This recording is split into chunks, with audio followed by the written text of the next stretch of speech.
Hey guys, how are you? So, Mackie's here with us today. Hi, Mackie Mac. Hi, Mackie Mac. Such a good boy, yes you are. Alright, anyway, enough of the cuteness. But he steals the show every time, I tell you. I know there has been lots of comments and lots of debating in my, post about, my gynecological issue update one. Quite frankly, I haven't read all the comments and I probably won't. Just saying. You guys can debate away, whatever. Ultimately, it's a decision between me, my doctors, and my loved ones, so there is that.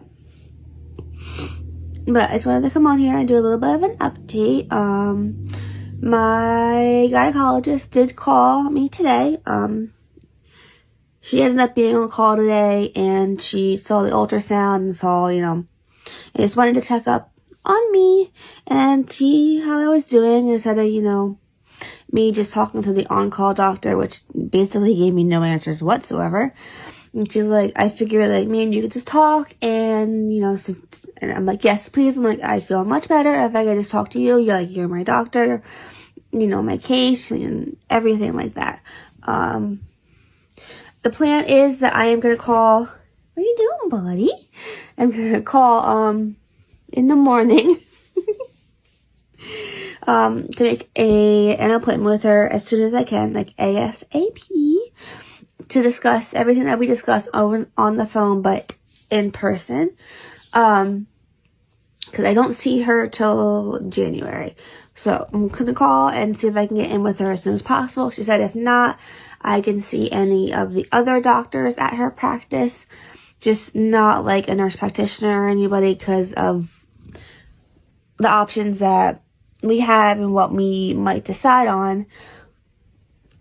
It'd be better for me to talk to a doctor and not a nurse practitioner, she said. So, there are a few options. So yeah, I guess I'll tell you them if Mackie doesn't knock down the phone because he can't decide where he wants to lay down.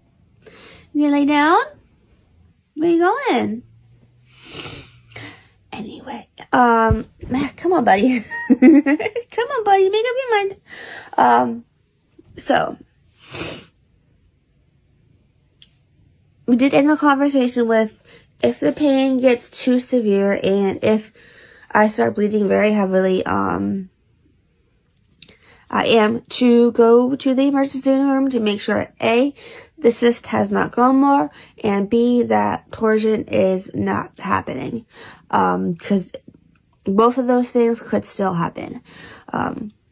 So there's that. So my pain gets worse. There we go. I'm like, I really don't want to go to the ER. I'm like, it's just, I don't want to go. I don't want to go. So, well, if the pain gets to the point where you can't handle it, you're going to have to go because we have to make sure that it's not twisting and cutting off blood flow because it's a medical emergency. And like, I completely understand that. I get it. We're good. There's that. So, some of the options are, as you guys know, the IUD that I just had replaced because it was malpositioned and low lying is now malpositioned and low lying again. So, she said it's still gonna work for birth control. It might not work for stopping my periods completely, which is what we need. So we're kind of waiting to see what to do on that one.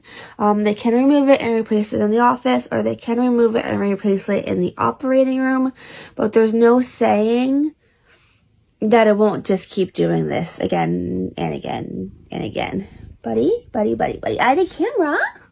I know this hasn't happened a lot in the past, and this is a new issue, but it seems to be an issue that's going to keep happening.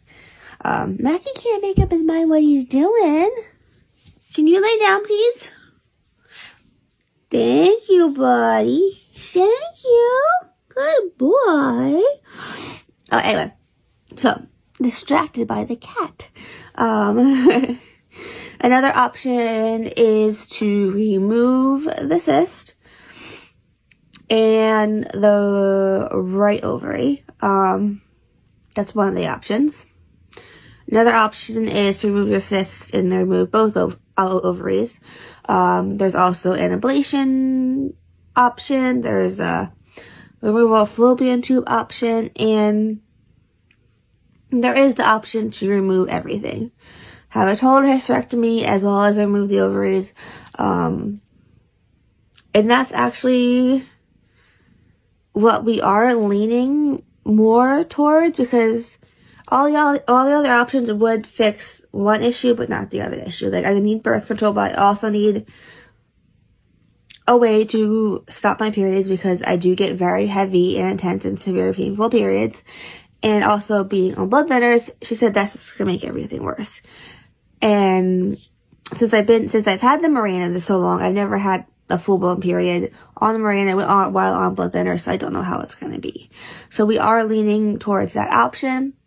The issue is that it is a high-risk surgery. For me, with all my conditions and the fact that I am on blood thinners.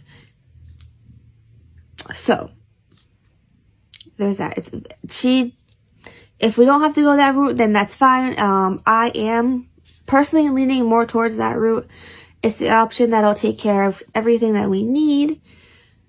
So there's that. So to start off that process is to start getting clearance from all of my doctors, because she wants to see what they say.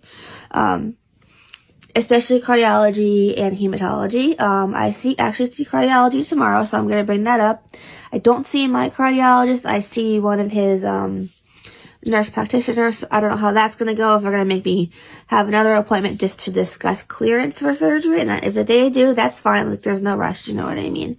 Well, there's kind of a rush, but anyway. And then to talk to hematology, because I am on lifelong blood thinners and I'm on Lovenox, as you guys know. I have history of PE, DVT, I get clots very easily. She said that they might want to place an IVC filter first before we do that surgery. I don't know really what an IVC filter is. I didn't do any Googling before I made this video, so I'm sorry about that. So they may want to place that, or they might have like another opinion, all that kind of stuff. So there's that. But she wanted to call and check on me, like the bleeding has stopped, which is a good thing. I'm still in pain. I know you guys probably can't tell that I'm in pain, because I'm very good at hiding my pain. But I am in pain nonetheless. Everybody deals with their pain in a different way. So there's that. So we're leaning towards removing everything down there in a gynecological sense. And to start the process is to start getting clearance from all my doctors. So the first doctor we see is cardiology. We see cardiology tomorrow. I see hematology, I think on the 12th of this month, sometime this month. I'm not exactly sure. And I am to call the office in the morning and hopefully get an earlier appointment with her and or one of her colleagues to discuss all of this in person and to go over all our options once again. And just make sure that we're both on the same page. So yeah.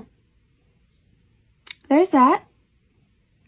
And you guys can debate all you want in the comments about it, and you can tell me I'm doing the wrong thing or the right thing, or I should do this or I should do that. That's fine. Like, everybody is entitled to their own opinion. But ultimately, this is mine and my doctor's decision. And that's what it comes down to. That's what it is. So, we're going with that. And even if we don't do the total hysterectomy with the removal of everything, there still might be a chance that I'm going to need a surgical intervention at some point with my cysts, or, you know, or if I get a torsion. She's like, it's good to get clearance even if we don't do the total hysterectomy, because I could need surgery in the very near future. She doesn't know, so we'll see. So anyway, that's the update. So, go ahead. You guys can go debate away in the comments. Have fun with that. I'll talk to you guys soon then. Bye, guys.